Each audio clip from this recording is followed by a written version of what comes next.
नमस्कार मित्रों, एक और बार आपका मास्टरमाइंड कोचिंग क्लासेस में बहुत बहुत स्वागत है। और मैं हूं आपका शिक्षक अरमान जैन।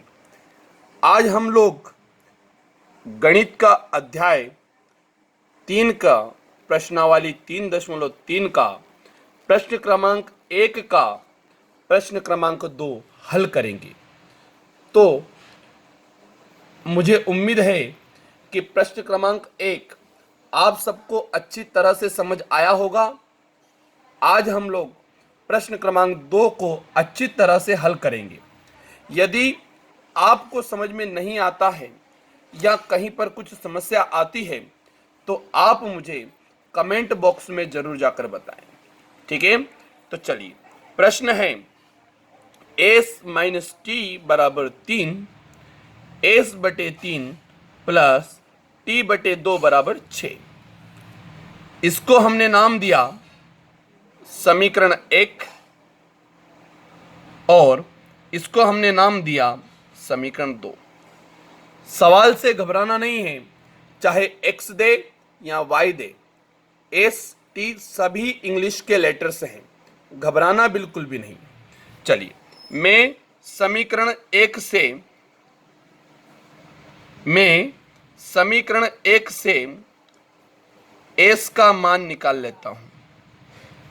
समीकरण 1 से s का मान निकालने पर बड़ा इजी सा कर दूंगा।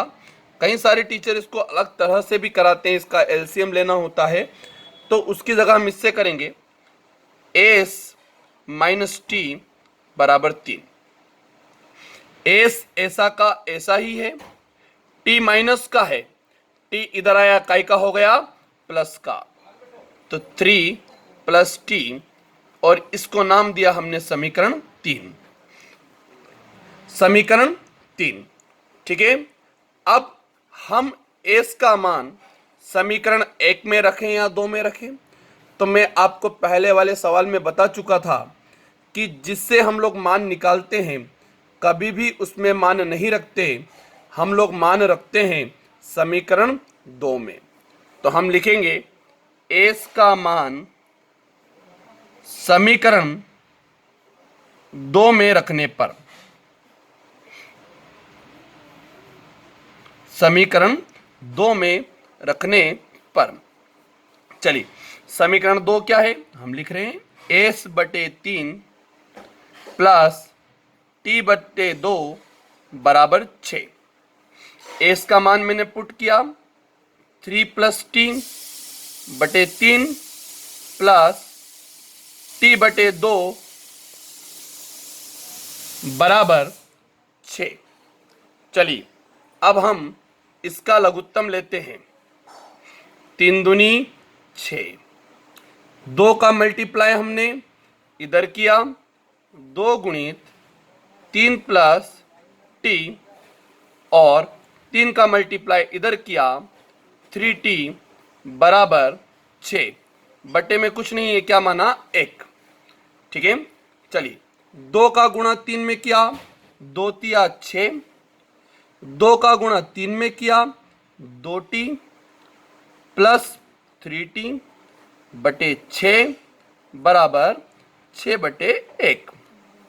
चलिए अब इसका हम लोग करेंगे क्रॉस मल्टीप्लिकेशन। 1 का गुणा इसमें कोई फर्क नहीं पड़ा, सब एकम सब, 6 प्लस 2t प्लस 3t, 6 का गुणा 6 में करा, 6 6 36। ठीक है, यहां पर t है, यहां पर भी t है, t 3 और 2 5, यहां पर हो गया 5t। ये 6 प्लस का है, ये इधर आया काय का हो गया माइनस का, 36 माइनस 6। यहां पर 5t ऐसा का ऐसा ही है, 36 में से 6 गया, कितने बचे 30।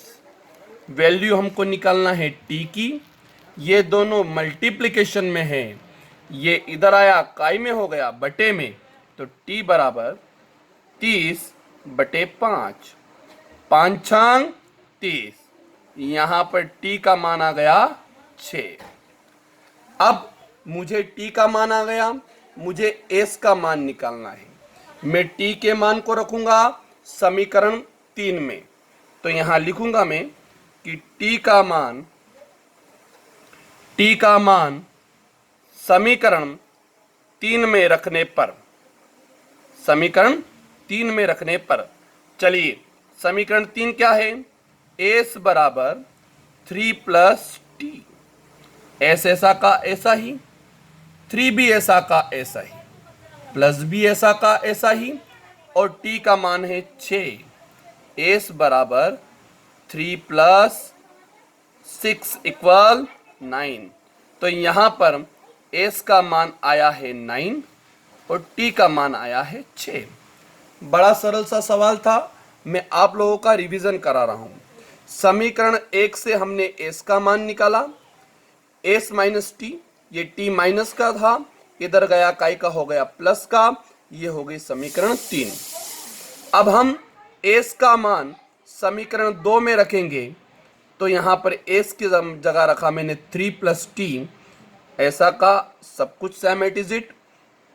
अब हमने इन दोनों का लघुत्तम लिया, 3 दूनी 6, इसका गुणा इधर, इसका गुणा इधर, 6 के बटे में कुछ नहीं था, 1 होता है। अब इसका क्रॉस मल्टीप्लिकेशन किया, 3 और 2 5 टी, 6 प्लस का था, इधर गया काय का हो गया माइनस का, 30 बचा। ये दोनों यहां पर गुणे में थे, टी का मान निकालना है, 5 बटे में आया, 5 छंग 30, टी का मान यहां पर 6 आया। मैं टी का मान रखूंगा समीकरण 3 में, तो 3 प्लस 6 बराबर 9। तो आपका यहां पर आंसर आया है एस बराबर 9 और टी बराबर 6। बड़ा इजी तरीके से मैंने आपको यह सवाल बताया है। उम्मीद है कि आप लोगों को समझ आया होगा। अगर कहीं कुछ समझ नहीं आता है तो आप लोग मुझे कमेंट कर कर जरूर बताएं। आप हमारे चैनल को लाइक करें, सब्सक्राइब करें, शेयर करें, ताकि ज़्यादा से ज़्यादा बच्चों को हमारे इस वीडियो का फ़ायदा मिल सके। धन्यवाद।